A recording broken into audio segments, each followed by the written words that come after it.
नमस्कार। आपको यदि आयुर्वेद सही तरीके से सीखना है तो आपको एक विषय सीखना बहुत ही ज़रूरी होगा और वो है पदार्थ विज्ञान। पदार्थ विज्ञान में अभाव निरूपण के बारे में हमने पहले वीडियो में ही देख लिया। इस वीडियो में हम जानेंगे पदार्थ विज्ञान के अंतर्गत भाव निरूपण, यानी कि भाव पदार्थ कितने हैं और भाव पदार्थ को कैसे जाने। आयुर्वेद के स्टूडेंट में एक प्रायः सबसे बड़ी एक जो न्यूनता पाई जाती है वो है उनको पदार्थ विज्ञान का कोई भी प्रकार का बोध नहीं है। फर्स्ट ईयर बीएमएस में जो तर्क संग्रह थोड़ा रट लेते हैं और उसको ही रट कर जवाब दे देते हैं, पदार्थ विज्ञान समझने का विषय है, उसको रट कर कैसे आ चलेगा। तो वो रट कर पेपर भी दे देते हैं और उसके बाद मैंने 200 से ज्यादा विद्यार्थियों को इसके बारे में प्रश्न पूछा, जानकर मुझे दुख हुआ, भाव पदार्थ के नाम याद नहीं है। नाम शायद याद होते हैं तो भी वो शायद शायद होते हैं और वो भी उसको प्रॉपर कंसेप्ट क्लियर नहीं है।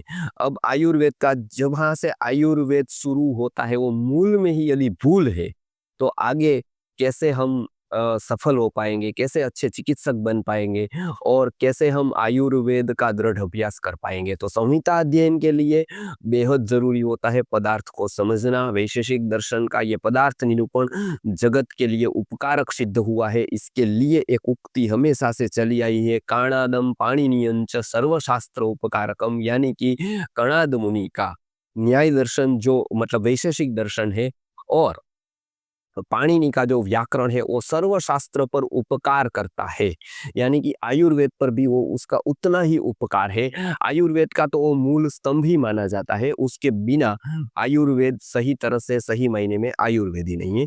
तो इस वीडियो में हम जानेंगे पदार्थ विज्ञान के अंतर्गत भाव निरूपण। सर्वप्रथम हम देखते हैं कि भाव यानी कि अस्तित्व से जो प्रतीत होता है पदार्थ, क्योंकि देखिए आयुर्वेद में आपको जो भी आपके हाथ में शस्त्र है, सैनिक कितना भी बहादुर हो उसके हाथ में उतना ही अच्छा शस्त्र होना चाहिए, तभी वो लड़ाई युद्ध जीत सकता है या तो तभी वो लंबे समय तक अपने आप को सुरक्षित रख पाता है या सफल हो पाता है। हम कितने भी बड़े वैद्य बन जाए, बराबर है, लेकिन हम जिससे काम करने वाले हमारा जो शस्त्र है वो औषध है और वो है पदार्थ। केवल औषध नहीं है, क्रिया का भी ज्ञान जरूरी है।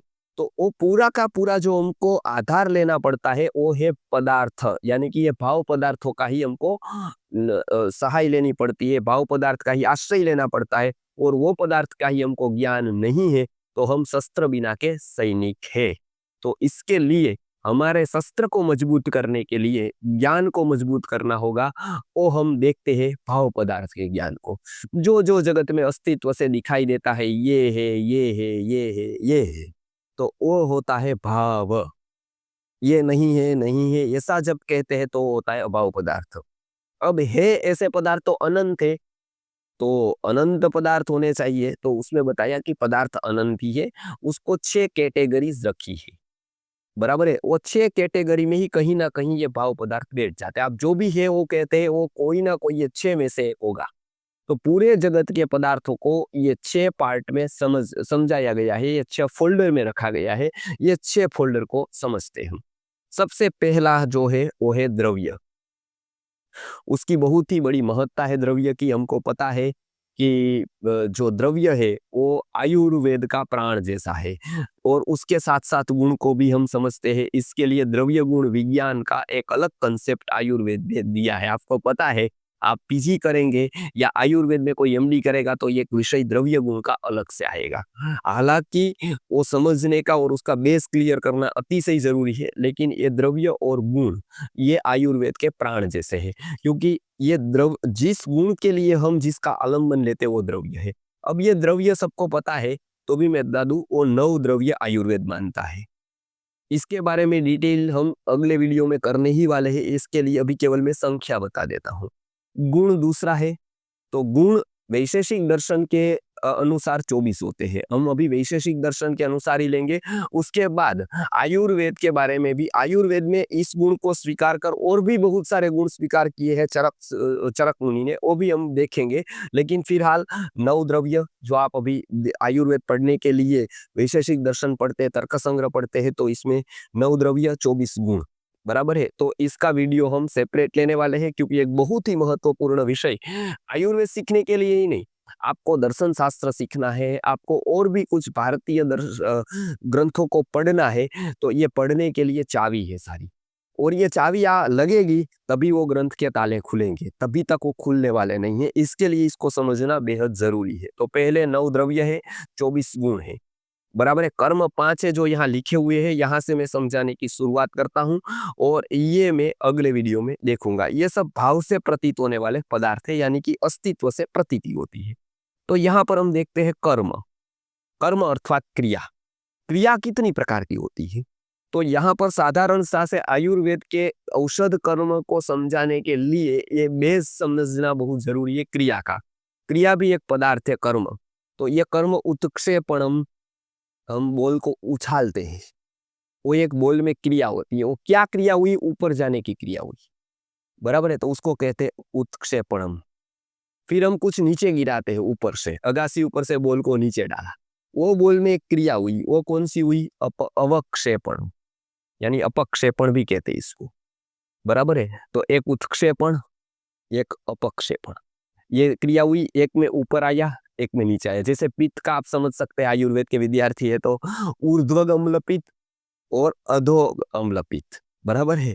एक ऊपर उठा अम्ल पित्त, एक पित्त ऊपर चढ़ा और एक नीचे गया, बराबर है। तो ये अवक्षेपण हो गया। या आप कहते हैं वमन, तो ऊपर आया, ऊपर की क्रिया हुई। विरेचन, नीचे गया। आप समझ गए? तो ये ऊपर चढ़ने की जो क्रिया है उसको कहते हैं उत्क्षेपण, नीचे की क्रिया है उसको कहते हैं अपक्षेपण या अवक्षेपण। आकुंचन मतलब खींचना।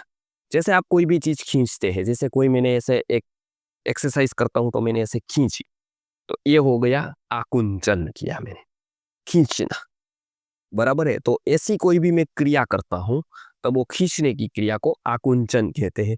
प्रसारण, प्रसारण अर्थात क्या? कि मैं जैसे कपड़ा सुखाता हूं तो ऐसे ऐसे ऐसे प्रसारता हूं, मतलब एक मैंने दूर की मैंने नजदीक लाने का प्रयत्न किया। एक वस्तु को, एक द्रव्य को मैंने ऐसी क्रिया की कि उसको फैलाने का काम किया, वो फैलाने की क्रिया हुई, उसको कहते हैं प्रसारण। फिर बहुत सारी क्रियाएं ऐसी है, भ्रमणम, रेचनम, स्यंदनम, बराबर है। तिर्यक गमनम एवच, बराबर है। तो ये सारी कहाँ लेंगे? गमनम, बराबर है। तो वो गमन में सारी आ गई। मतलब क्या है कि बाकी की सारी क्रियाएं जितनी है, जैसे हम आंख ऐसे ऐसे करते हैं, जैसे हाथ का ताली बजाते हैं, वो सारी क्रियाएं गमन में ली गई है।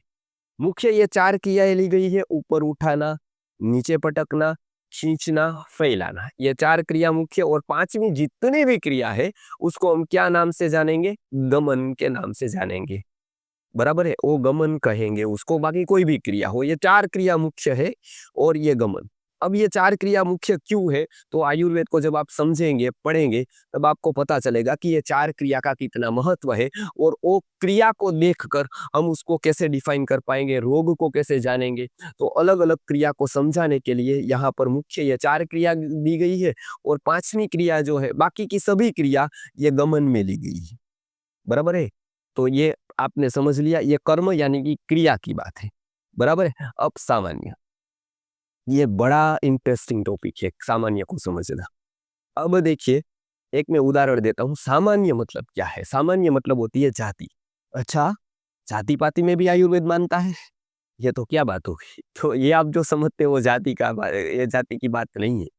लेकिन ये जो जाति हो आपको समझनी पड़ेगी, ताकि आप को उस प्रकार से आप पहचान पाएंगे, अपनी बुद्धि को सूक्ष्म कर पाएंगे। जैसे आयुर्वेद कहता है कि एक बच्चा जो यहाँ पर रहता है गुजरात में, उसको आपने गाय दिखाई, उसको बोला बेटा इसको गाय कहते हैं, बराबर। अब बेटे ने देख ली कि अच्छा ये गाय कहते हैं उसको, ओके, उसने उसने जान लिया।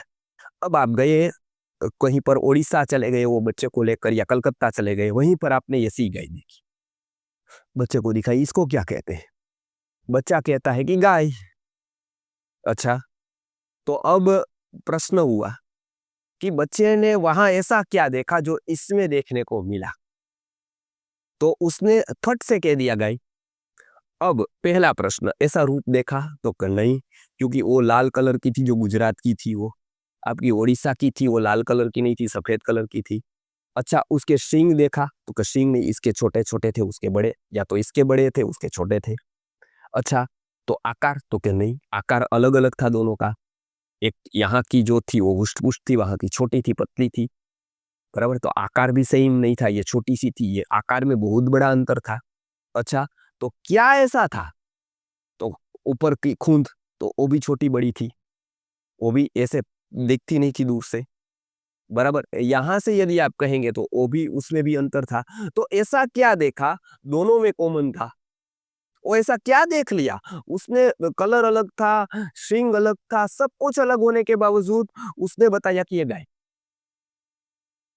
बराबर, चार पैर थे समान, ऐसा नहीं है, चार पैर तो कुत्ते में भी होते थे, बिल्ली में भी होते, उसको देखकर वो नहीं बताता है कि ये गाय है। मतलब चार पैर की समानता नहीं है। अच्छा, पूंछ की समानता भी नहीं है, क्योंकि पूंछ तो और भी प्राणियों में देखते हैं, उसको गाय नहीं कहता है, छोटा सा बच्चा है। तो ऐसा उसने क्या देख लिया, जब आपने गाय दिखाई, तब उसने गाय को किस रूप में जान लिया?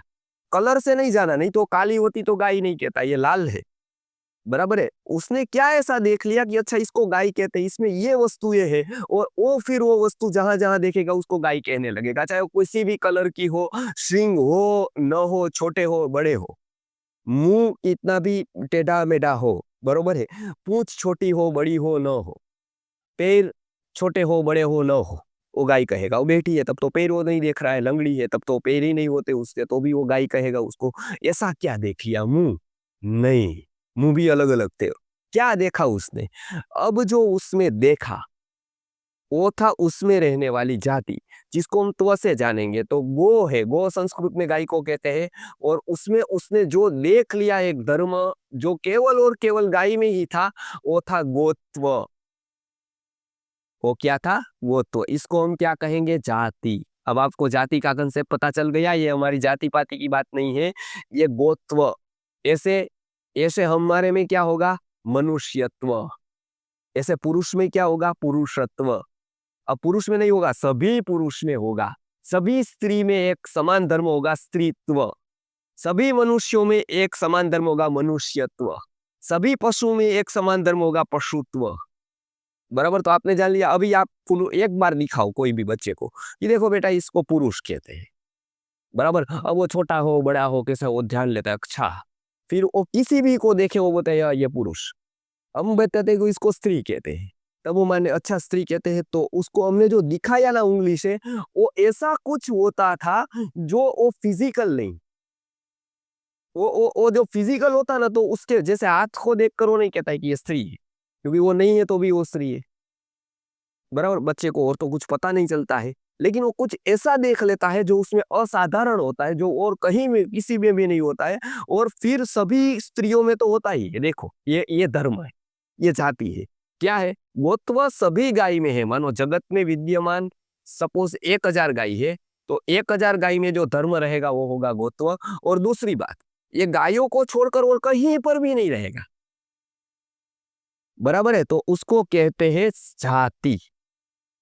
बराबर है, इसको कहते हैं सामान्य। आप समझ के, ये बिल्कुल सरल पदार्थ है, एकदम समझने जैसा। इसका बहुत सारा उपयोग है। बराबर है, तो इसको कहते हैं जाति सामान्यम। बराबर है, तो इसको मैंने केवल अभी जाति समझाने के लिए कहा, एक्चुअली इसका नाम सामान्य क्योंकि उसके दो भेद पड़ते जाति उपाधि नाम से। लेकिन यहां मैं समझाऊंगा कि ये केवल हम धर्म के रूप में जानेंगे।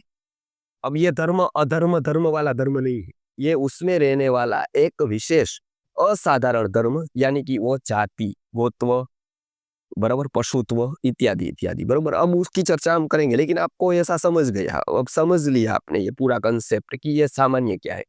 अब पर और अपर ये दो प्रकार के सामान्य हैं। अब मैं बोलूं पर अर्थात क्या? ज्यादा जगह पर रहने वाला। अपर, कम जगह पर रहने वाला, ये धर्म। जैसे मैं बोलूं कि एक गाय है, और आप एक बात याद रखिए, एक वस्तु में अनंत धर्म उपस्थित रहते हैं उसमें। अनेक धर्म एक वस्तु में रहते हैं। बराबर है, जैसे गाय हो गई, गो, उसमें क्या हुआ? गोत्व हुआ, हमने जान लिया। अच्छा, दूसरा क्या होगा? पशुत्व भी उसमें है। बराबर है, ये दोनों हुआ। देखिए अभी अभी मैं एक और उदाहरण देता हूं। जैसे कोई एक पुरुष है, बराबर, उसमें क्या क्या है? पुरुषत्व है और दूसरा मनुष्यत्व है। अब मैं पूछूं कि ये दोनों धर्म एक जगह पर है, कम जगह पर रहने वाला धर्म कौन सा है, ज्यादा जगह पर रहने वाला धर्म कौन सा है, आप बता सकते हैं? तो देखिए, पुरुषत्व है वो केवल पुरुष में रहेगा, लेकिन मनुष्यत्व कहाँ रहेगा, पुरुष में भी रहेगा और स्त्री में भी रहेगा, क्योंकि दोनों मनुष्य है, बराबर। तो ज्यादा जगह पर क्या रहा, मनुष्यत्व, कम जगह पर क्या रहा, पुरुषत्व। तो कम जगह पर रहते हैं उसकी अपेक्षा है वो अपर कहते हैं, तो पुरुषत्व किसकी अपेक्षा है अपर हुआ, मनुष्यत्व की जगह पर अपर। ये पुरुषत्व की जगह पर यानी कि ज्यादा जगह पर रहने वाला कौन सा हुआ, मनुष्यत्व। पर अपर, पर यानी ज्यादा जगह पर जो सामान्य रहता है वो उसकी अपेक्षा पर होता है। देखिए किससे ज्यादा, तो दो मिनिमम होने चाहिए कंपेयर के लिए। अब आप ऐसे अनेक को कंपेयर कर सकते हैं, बराबर है। जैसे गोत्व पशुत्व, तो पशुत्व अनेक पशुओं में रहेगा ज्यादा जगह पर, और गोत्व केवल गाय में रहेगा। तो पशुत्व है वो गोत्व की अपेक्षा क्या होगा, पर होगा। पशुत्व की अपेक्षा गोत्व क्या होगा, अपर हो। ये इससे ये अपर है, ये पर है, आप समझ लिया अभी आपने, बराबर। अभी हम अलग अलग अलग स्थानों पर ऐसी विचारणा करते जाएंगे ताकि हम उसको सूक्ष्मता से देख पाए। जैसे एक ब्राह्मी है और एक ब्राह्मी है, उसमें दो धर्म रहेंगे, एक ब्राह्मीत्व और एक औषधित्व। अब देखिए औषधित्व और औषधियों में भी है, ब्राह्मीत्व केवल ब्राह्मी में है, तो ये हो गया अपर, एक हो गया पर। अब तीन तरह से एक में ही पर अपर दोनों आ सकते हैं अपेक्षा के भेद से, आप समझ लिया। जैसे मैं बोलता हूं कि कोई भी एक ऐसा ले लीजिए, जैसे कुमारी, कुमारीत्व, स्त्रीत्व और मनुष्यत्व। कुमारीत्व केवल कुमारी में रहेगा, यानी कि जो कंवारी है स्त्री उसमें, बराबर है। स्त्रीत्व कंवारी और शादीशुदा और बुजुर्ग सभी स्त्री में स्त्रीत्व रहेगा, और मनुष्यत्व स्त्री को छोड़कर और भी पुरुष वगैरह में रहेगा। तो तीन में क्या हुआ, कुमारीत्व से ज्यादा जगह पर रहेगा स्त्रीत्व, क्योंकि वो कुमारी में भी है, वो कुमारी नहीं है ऐसी स्त्रियों में भी स्त्रीत्व है। तो कुमारीत्व से स्त्रीत्व पर हुआ, लेकिन वही स्त्रीत्व मनुष्यत्व से अपर हुआ, आप समझ गए। एक की अपेक्षा है वो ज्यादा जगह पर रहा, एक की अपेक्षा है कम जगह पर रहा, आप समझ लिया आपने। ये होता है सामान्य, यानी कि एक ऐसा पदार्थ जिसको हम दिखाते हैं, हमको पता नहीं चलता है हमने क्या देख लिया, लेकिन हमारा बाद का व्यवहार ऐसा होता है जिसके ऊपर हमको इस प्रकार के ज्ञान होने के बाद ही हम उसको देख पाते हैं। मतलब एक गाय को देखा तो हमको पूरे जगत के गाय का ज्ञान हो गया। हमने केवल एक गाय नहीं देखी, एक गाय को देखने से जगत की सारी गायों का ज्ञान कर लिया, आप समझ गए। एक मनुष्य को देखकर हमको पता चला ये मनुष्य कहते हैं, तो सारे मनुष्यों का ज्ञान हमको उसी क्षण हो गया। और किसकी बदौलत हुआ, सामान्य की बदौलत। आपको पता चल गया, ओके, ये हो गया सामान्य। अब विशेष किसको कहते हैं और समवाय किसको कहते हैं, इसके बारे में थोड़ा देख लेते हैं। विशेष यानी कि इसके बारे में भी आपको कोई भी प्रश्न हो, आपको न समझा हो, आपके परीक्षा में कुछ आपको विशेष लिखना हो, तो आप हमको कमेंट करके बता सकते हैं। आप सीख सकते हैं। और ऐसे दर्शन शास्त्रों के भी हम शिविर लेने वाले हैं आगे जाकर, तो उसमें भी आप अपना नाम लिखवा सकते हैं जब आपको इंटरेस्ट है तो। चाहे हम ऑनलाइन लेंगे या ऑफलाइन लेंगे, लेकिन आपको यदि इंटरेस्ट है ये वस्तु सीखने में, पूछने में, तो आप अवश्य ही हमारा संपर्क कर सकते हैं। नीचे दिए गए कमेंट नंबर पर नंबर भी दिया है और वेबसाइट वगैरह भी है। ओके, आगे हम चलते हैं, क्योंकि ये दर्शन शास्त्र का गहरा अध्ययन बहुत जरूरी है, नहीं तो हम आयुर्वेद को ठीक तरह से समझ ही नहीं पाएंगे। ठीक है, अब हम देखते हैं विशेष के बारे में। अब देखिए, दो पदार्थ अलग अलग होते हैं, एक घड़ा है और एक पट है। मतलब ये पट मतलब आप समझिएगा कपड़ा, क्योंकि ये मैं दर्शन की परिभाषा में बोल रहा हूँ, इसके लिए घट पट मठ ऐसा आएगा, सब एक एक तरह का। तो ये घड़ा, घड़ा और कपड़ा दोनों अलग अलग क्यों है, क्यों है भाई दोनों अलग अलग, तो हम देखेंगे कि भाई दोनों अलग अलग क्यों है। अब मैं बोलूंगा ये व्यक्ति और ये व्यक्ति अलग क्यों है, तो हमको प्रश्न आएगा कि ये, हमको पहला क्या प्रश्न आएगा कि इसके माता पिता अलग है, इसके माता पिता अलग है, मतलब बनाने वाले अलग है, इसके लिए दोनों अलग है, ऐसा ही आएगा ना जवाब। तो जैसे घड़ा का बनाने वाला अवयव है घड़ के, जैसे उसकी मिट्टी है, ये सभी है, बरोबर है। तो घड़ा अलग है क्योंकि उसके अवयव अलग है, और पट अलग है क्योंकि उसके भी अवयव अलग अलग है। देखिए, यहाँ पर हम लेंगे मिट्टी वगैरह, यहाँ पर लेंगे तंतु वगैरह, जो धागे से बनता है पट, तो दोनों अलग अलग है। इसके लिए जो बनने वाली चीज भी अलग अलग है, रॉ मटेरियल अलग अलग है, इसके लिए उससे बनने वाली चीजें भी अलग अलग है। अब वहां पर हम आगे कहेंगे कि अवयव अलग अलग क्यों है, तो हम कहेंगे उसके अवयव अलग अलग है, इसको कहेंगे इसके अवयव अलग अलग है। ऐसा कहते जाएंगे कहते जाएंगे कहते जाएंगे कहते जाएंगे, तो एक ऐसी चीज बतेगी जो निरअवयव है, परमाणु, जिसके कोई अवयव नहीं है। तो फिर ये आंसर यहाँ पर नहीं आएगा। मैं बोलूंगा दोनों परमाणु अलग अलग क्यों है फिर, तो हम ये नहीं कह सकते कि दोनों परमाणु के अवयव अलग अलग है, क्योंकि परमाणु के कोई अवयव ही नहीं है। और जहां अवयव की समाप्ति होती है, अवयव जिसके नहीं होते हैं, उसी को परम अणु यानी कि परमाणु कहते हैं। परमाणु मतलब क्या, जब आप भाग करते जाए करते जाए करते जाए करते जाए, एक ऐसा भाग बचे कि जिसका टुकड़ा ही न हो पाए, जिसका विच्छेदन ही न हो पाए, जिसका विभाग ही न हो पाए, उसको कहते हैं परम अणु। एंड एंड अंतिम भाग पदार्थ का, उसको कहते हैं परम अणु। अब ये परमाणु दोनों अलग अलग क्यों है, अब आप ये नहीं कह सकते कि दोनों के अवयव अलग अलग अलग है, क्योंकि दोनों के अवयव है ही नहीं। आप कहेंगे अच्छा उसको अवयव मानने में क्या, तब तो ये परमाणु नहीं रहा भैया। जो जहां पर एंड होता है उसी को परमाणु कहते हैं। तो एंड जहां पर हुआ, सपोज यहाँ एंड हुआ, ये पॉइंट एंड वाला है, तो ये परमाणु है। अब इसका कोई अवयव नहीं है, तो हम ये लॉजिक यहाँ पर नहीं दे सकते कि ये परमाणु से ये परमाणु अलग क्यों है, क्योंकि उसके अवयव अलग अलग है, क्योंकि उसके अवयव ही नहीं है। तो दर्शन में ऐसा बताया कि ये परमाणु में ऐसा कुछ विशेष है, और ये परमाणु में भी ऐसा कुछ विशेष है, इसलिए दोनों अलग अलग है। परमाणु को भेद करने के लिए, और जिसमें परमाणु नहीं है से नित्य द्रव्यों को अलग अलग करने के लिए, क्योंकि वो अवयवों से अलग अलग नहीं होंगे, जैसे आकाश, आत्मा वगैरह। तो ये नित्य द्रव्य जो होते हैं, जिसके अवयव नहीं होते हैं, और परमाणु को भेद करने के लिए, यानी कि अलग अलग दिखाने के लिए, एक पदार्थ की कल्पना की गई विशेष। और ये जो पदार्थ मानता है, और एक दर्शन इसी पदार्थ की आइडेंटिटी के साथ खड़ा हुआ, एक विशेष पदार्थ पर जो दर्शन की फलश्रुति हुई, एक निर्मित हुई, वो दर्शन को कहते हैं वैशेषिक दर्शन।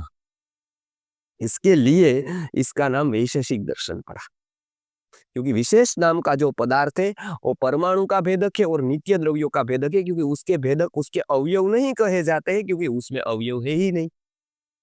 बराबर। तो आप ये समझिए कि एक घड़ा ये इसके पट से अलग है, क्योंकि अवयव अलग अलग है, और ऐसा कहते कहते कहते कहते समाप्ति आती है परमाणु में। ये परमाणु से अलग ही क्यों है, क्योंकि दोनों परमाणु अलग अलग है, ऐसा तो हमको मानना ही पड़ेगा, नहीं तो दो परमाणु ही नहीं होंगे।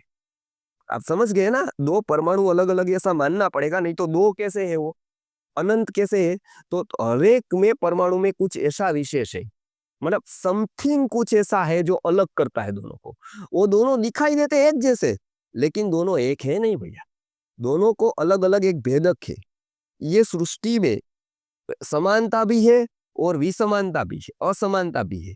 अब जो परमाणु में असमानता क्या है, तो वो विशेष की वजह से असमानता है, कि ये परमाणु में कुछ ऐसा विशेष है और ये परमाणु में ऐसा विशेष है, जो पता नहीं चलता है, लेकिन है सही कुछ ना कुछ। बरोबर। इसके लिए तो कुदरत ने इसको अलग बनाया, इसको अलग बनाया, क्योंकि कुदरत का एक नियम है कि वो हर एक वस्तु को निजता प्रदान करता है, वो यूनिक है कुछ। बराबर है, सब समान कुछ नहीं है, दो जुड़वे भाई भी समान रूप से समान नहीं, एक जैसे है एक नहीं है। बहुत धर्म ऐसे मिलते हैं जो एक जैसा प्रतीत करते हैं, लेकिन बहुत असमानता भी है, क्योंकि उसका अस्तित्व दोनों का अलग अलग है। परमाणु का अस्तित्व को अलग अलग करने के लिए कुदरत ने एक ऐसा वहां पर रखा है पदार्थ, जिसको हम विशेष कहते हैं। वो हमारे ज्ञान से गम्य नहीं है, लेकिन एक जगह पर वो जब व्यक्ति चला जाता है, तो उसको ये भी पता चल जाता है कि ये परमाणु में ऐसा क्या विशेष है, दूसरे परमाणु में ऐसा क्या विशेष है, लेकिन ऐसा विशेष है सही। तो इसके निरूपण हम ये पदार्थ को क्या कहते हैं, विशेष। वो कहाँ रहता है, तो एक तो हमने देख लिया परमाणु में रहेगा ये विशेष, और एक नित्य द्रव्यों में, जैसे आकाश हो गया। तो आकाश आत्मा से अलग क्यों है, ऐसा कोई पूछे तो ऐसा नहीं कह सकते कि आकाश के अवयव अलग है, आत्मा के अवयव है अलग है, क्योंकि आकाश के कोई अवयव ही नहीं है, आत्मा के कोई अवयव ही नहीं है, दोनों नित्य है। अवयव किसके होते हैं, अनित्य के, जो उत्पन्न होता है उसके अवयव होते हैं, क्योंकि अवयव के नाश होने पर वो नाश हो जाता है। आकाश नाश नहीं होता, आत्मा नाश नहीं होता, मन नाश नहीं होता, दिशा नाश नहीं होती, प्रलय के बाद भी वो रहते हैं सब, तो वो तो नाश नहीं हुआ तो नित्य हो गया। नित्य अलग अलग क्यों है, आकाश अलग क्यों है, काल अलग क्यों है, दिशा क्यों है, आत्मा क्यों है, क्योंकि उसमें कुछ ऐसा विशेष है। बराबर है। तो ये परमाणु की सिद्धि, ये परमाणु में रहने वाले विशेष अलग अलग होने से परमाणु अलग अलग है, और ये सब नित्य द्रव्यों में भी विशेष की अवस्था है, वो विशेष रहता है। तो ऐसा एक पदार्थ ये विशेष है। बराबर है। तो ये इसको लेकर ही वैशेषिक दर्शन चला है। अंतिम में बात कर लेते हैं अभी समवाय का। आपने ये शब्द सुना ही होगा, बहुत जगह पर आयुर्वेद में भी आता है, दर्शन शास्त्रों में भी आता है। अब समवाय एक संबंध है, क्या है?